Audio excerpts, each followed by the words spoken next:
അങ്ങനെ ഞങ്ങൾ ഊട്ടിയിലേക്ക് പോകാൻ തീരുമാനിച്ച ദിവസമാണ് കേട്ടോ. നാടുകാണി വഴിക്കടവിൽ നിന്ന് നാടുകാണിക്കുള്ള ചുരം കയറിയിട്ടാണ്. മഴ പെയ്തുകൊണ്ട് തന്നെ നല്ല രസമാണ് കാണാൻ. ഒട്ടുമിക്ക സ്ഥലങ്ങൾ നല്ല അടിപൊളിയാണ്. പച്ചപ്പ് നിറഞ്ഞ വനപ്രദേശങ്ങൾ കണ്ടങ്ങനെ യാത്ര തുടങ്ങി. പോണ പോക്കിൽ മാങ്ങ കിട്ടിയിട്ടോ, കാട്ടുമാങ്ങ. നാടുകാണിക്കെത്തുന്നതിന് മുമ്പേ റോഡ് സൈഡ് ഉണ്ടെങ്കിൽ മാങ്ങ കുറേ ചാടി കിടക്കുന്നു. അത് പേർക്ക് കീസിലിട്ടു. വെറുതെ ഇട്ടല്ലേ, പൈസ ഒന്നും കൊടുക്കണ്ടല്ലോ.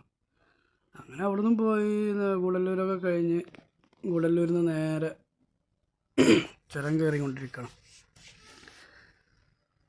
നല്ല രസമുള്ള തേയിലക്കാടുകളൊക്കെ കണ്ട് അങ്ങനെ പോവാം.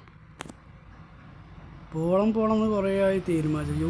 ഈ പുഷ്പ പ്രദർശനത്തിന് മുമ്പ് പോകണം എന്ന് വിചാരിച്ച് കുറേ ആയി. അപ്പോൾ അങ്ങനെ പോയിക്കൊണ്ടിരിക്കുകയാണ്. ആകാശം മുട്ട നിൽക്കുന്ന വലിയ കുന്നും പ്രദേശങ്ങളൊക്കെ ഒരുപാട് പ്രാവശ്യത്തിൽ പോയി. എത്ര പോയാലും കണ്ടാൽ മതിയാകാത്തൊരു സ്ഥലമാട്ടത്.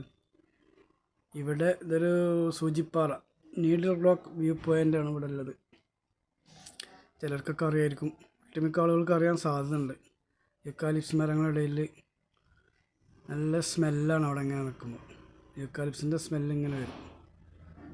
അതുതന്നെയാണ് അവിടെ ഒരുപാട് സ്ഥലത്ത് തന്നെയാണ് പ്ലെയിനായിട്ട് ഇങ്ങനെ നിൽക്കുന്ന മരങ്ങൾ കാണാൻ നല്ല രസമാണ്. അവിടെ ഒരുപാട് വണ്ടികളൊക്കെ ഇങ്ങനെ പാർക്ക് ചെയ്യാറൊക്കെ ഉണ്ട്. ഒരുപാട് വണ്ടികൾ. ഇതിൻ്റെ ഇടയ്ക്ക് അവർ പാർക്കിങ്ങിന് ഫീസൊക്കെ മേടിച്ചിരുന്നു. അത് എന്തോ കള്ളത്തരത്തിൽ കൂടെ ആണ്. അത് ആളുകളൊക്കെ അച്ചറുണ്ടാക്കിയപ്പോൾ അതൊന്നുമില്ല. അവിടെ നിന്ന് അതൊക്കെ പോയിക്കണം.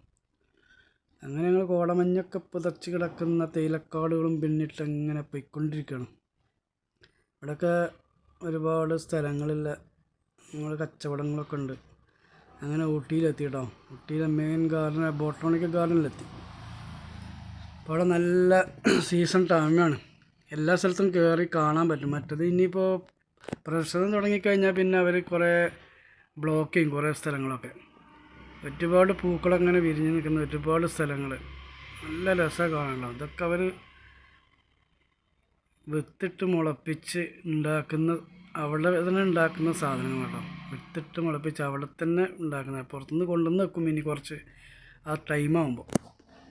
പുഷ്പഫല പ്രദർശന സമയമാകും 18 മുതൽ 28 വരാൻ തോന്നുന്നു എൻ്റെ ടൈം.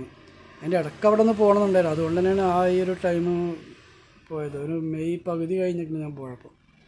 നല്ല രസമാണ്. ഇവിടെ ഒന്നും നമുക്ക് കയറാൻ പറ്റില്ല. പന്തലുണ്ടല്ലോ, ആ പന്തലൊക്കെ ഉണ്ടായിക്കൊണ്ടിരിക്കുകയാണ്. ഉദ്ഘാടനത്തിൻ്റെ പന്തലാണ് ഉണ്ടായിക്കൊണ്ടിരിക്കുന്നത്. ഗാനമേളകളൊക്കെ ഉണ്ടാവും ആ ടൈമിൽ. ഇപ്പോൾ തന്നെ നല്ല തിരക്കാട്ടോ, ജനത്തിരക്കാണ് ഇപ്പോൾ തന്നെ. നല്ല ആളുകളുണ്ട്. ചെറുതായിട്ട് മഴയൊക്കെ ചാറുന്നുണ്ട് ഇനി സമയത്ത്. എന്നാലും ആളുകൾക്കൊരു കുറവൊന്നുമില്ല കേട്ടോ. നല്ല രസമാണ്. ഇതിൻ്റെ മെയിൻ ഒരു എൻട്രൻസ് നല്ല, ഇവിടെയാണ് ഏറ്റവും നല്ല ഹൈലൈറ്റ്. ഇതിൻ്റെ ഒരുപാട് പൂക്കൾ ഇങ്ങനെ വിരിഞ്ഞ് നിൽക്കുന്നത് കാണാം. അവിടെ ഇങ്ങനെ ഇരിക്കാൻ തോന്നും. ഒരുപാട് ടൈം വെറുതെ സ്പെൻഡ് ചെയ്യാൻ തോന്നും നമുക്കവിടെ ഇങ്ങനെ ഇരുന്ന് കഴിഞ്ഞാൽ. അതതിൻ്റെ ഒരു പ്രത്യേകത. കണ്ട കൊതി തീരില്ല. അത്രയും വെറൈറ്റി പൂക്കളുടെ ഒരു ലോകം തന്നെ ഈ ഒരു മെയ് പകുതി മുതൽ അവസാനം വരെ ഉണ്ടാവും. പിന്നെ അങ്ങോട്ട് മഴയായിരിക്കും. പിന്നെ അവിടെ ഒക്കെ കിളച്ച് മറിച്ച് ഇതൊക്കെ പാടിയൊക്കെ പോയൊക്കെ ഒന്നിനും പറ്റാതാവും. പിന്നെ കിളച്ച് മറിച്ച് അവർ പുതിയ വിത്തുകളും പുതിയ കാര്യങ്ങളൊക്കെ ഇവിടെ ചെയ്യും. അപ്പോൾ അങ്ങനെ ടൂറിസ്റ്റുകൾ ഉണ്ടാവില്ല ആ ടൈമിലൊന്നും.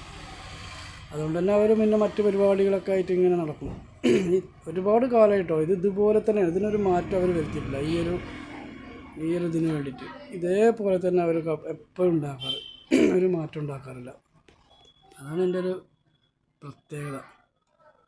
നല്ല രസമാണ് കാണാൻ, നല്ല രസമാണ്. ഒരിക്കലെങ്കിലും അവിടെ ഒന്ന് പോകണം കേട്ടോ. അതാണ് ചിലർ ഊട്ടി പോയിട്ട് എന്താ കാണാമല്ലോ. ഊട്ടി പോയിട്ട് ഇതൊക്കെ തന്നെ കാണാമല്ലോ. അത് വേറെന്താ.